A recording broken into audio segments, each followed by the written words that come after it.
Evelyn had always believed family meant helping one another. After her husband passed away, she continued living in the downstairs apartment of the duplex they had bought together many years earlier. Her son, Ethan, and his wife, Madison, lived in the upstairs unit. They never paid rent, and Evelyn covered almost every household expense. She paid the property taxes, electricity, water, heating, and often bought groceries for everyone. She never complained because she wanted her son to have an easier life. At first, Madison thanked her for everything.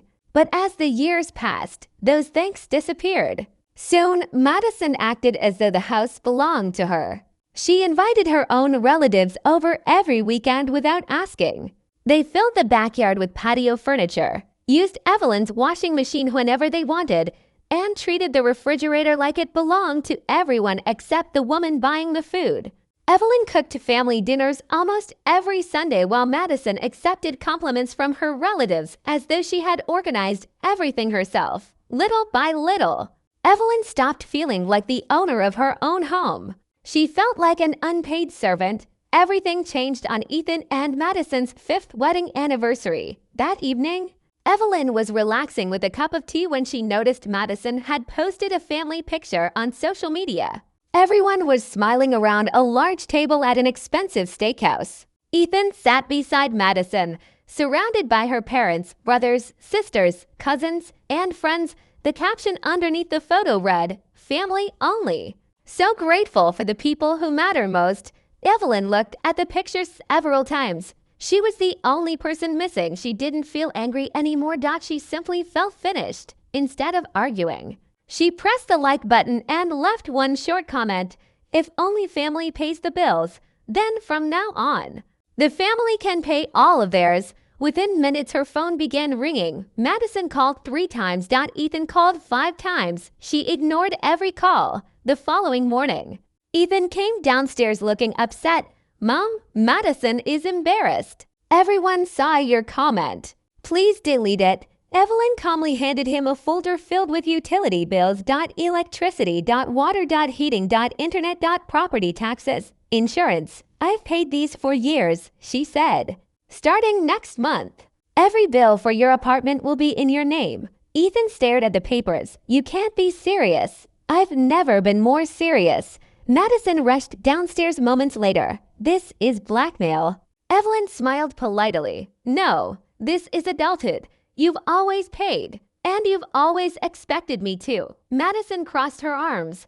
"You're punishing us over one Facebook post?" "No." Evelyn answered quietly. "I'm responding to 5 years of disrespect." Over the next week, Evelyn made several changes. She hired professionals to separate the utility meters so each apartment would receive its own bills. She moved all of Madison's patio furniture from the shared backyard to the upstairs balcony. She planted flowers beneath her favorite cherry tree and placed 2 comfortable chairs there for herself. She locked the laundry room after buying a new security lock. She stopped filling the refrigerator with food for everyone and bought groceries only for herself for the first time in years. Her evenings became peaceful. She read books in the garden while the arguments upstairs grew louder every day. Reality had finally arrived. The biggest surprise came on Sunday. For years, Evelyn had prepared huge family dinners while Madison invited her own relatives without asking permission.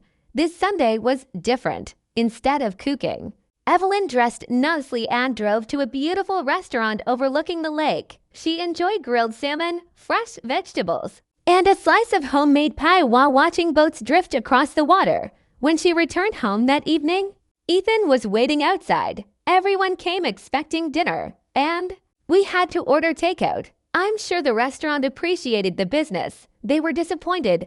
Evelyn looked at him kindly. "If I'm not family, why would I cook a family dinner?" Ethan had no answer. Several days later, he knocked on her door again. This time he carried apartment listings and a notebook filled with numbers. "We can't afford to move," he admitted. "The rent everywhere is too expensive." Evelyn nodded. "I know. We also can't afford rent, utilities, groceries, insurance." And everything else, I know. He looked at her hopefully. Could things go back to the way they were? Evelyn shook her head. This was